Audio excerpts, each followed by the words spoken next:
outside the train station. It's past midnight. Rain pouring down. Streets deserted. And I stood there alone with my suitcase. Where to go? Left? Right? Straight? I had no idea. A fearful sense of danger terrified me. With fear in my heart, suitcase in my hand, I started crossing the street. To add to my fear, the wheels on my suitcase made this tut, tut, tut, bang! All I could see was a car coming straight at me, honking. Mr. Contest Chair, Madam Contest Master, and my dear friends. It was year 2001, and my first time in America. No smartphones, no Google Maps, and I was completely and utterly lost. Did I survive that night? You're looking at me, so I take that as a yes. But the real question is, how did I survive that night? Let's see. 2 hours before that incident, at around 10 o'clock in the night, I landed at San Francisco Airport. The airport was big, bright, and beautiful. I grew up in a small town. In the first 25 years in my life, I had not even taken a train to go out of my town. It was not only my first trip, I was the first person in my entire family to fly outside the country. And I was so proud. With pride in my heart, suitcase in my hand, I walked into the airport's train station. That's when a reality hit me. I was proud, but I wasn't prepared. I did not know which train to take to go to my hotel. A lady stood next to me. I asked her, ma'am, could you please tell me which train to take to go to Alameda? She asked to see my ticket. Very innocently and very proudly, I handed over my flight's boarding pass. She looked at it, London to San Francisco, and then she looked at me. The way you look at someone who confidently walked into a wrong restroom. She smiled. But with her own money, she bought me a ticket. She not only bought me a ticket, she walked me to the train operator and asked him to drop me at the station that I need to get on.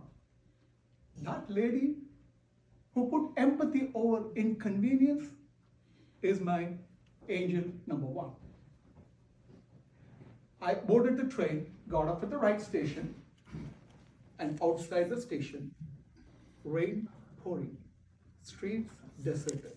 And then bang, the car almost hit me. My clothes covered in mud. I sat on a wet curb, defeated, wondering, is this America?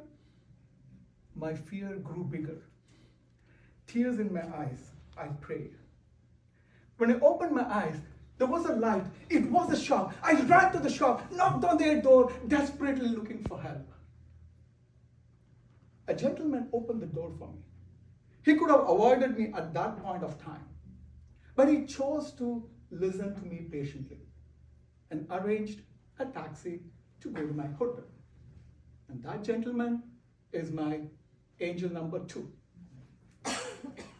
Finally, I have reached the hotel at 2 a.m. in the morning, and the doors were locked. I was frustrated, I was angry, and I was exhausted. I looked around for help.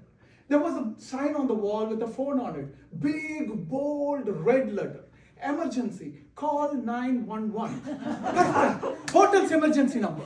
And I called 911. A lady answered, 911, what's your emergency? I was in panic. Ma'am, I'm in front of your hotel. Could you please open the door for me? Silence. She could have lectured me that 911 is for life-threatening emergency and not for unlocking hotel door. But in that pause, she heard something in my voice. Fear, exhaustion, complete helplessness. And then she said something made me feel safest person in the world. Don't worry, honey, I'll take care of it. Moments later, a person came running and opened the door for me. That 911 operator who put empathy over protocol is my third angel.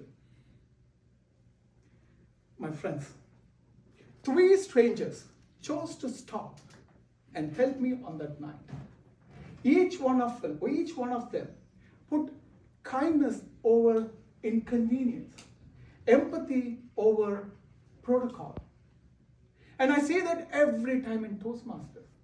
New member arrives, nervous, uncertain, just like I was standing outside the station, in the rain, alone. They need someone to stop. They need someone to listen. They need someone to help them find their way. And we have a name for that person. We call them Toastmasters mentors. My friends, I never learned those 3 angels' names, and I can never repay their kindness. But this is what they taught me on the day. Kindness isn't meant to be repaid. Kindness is meant to be passed forward. Someone right now waiting outside their own station, alone, in the rain, hoping for an angel. And if you choose to stop, to listen, to help them, that angel in the rain could be you.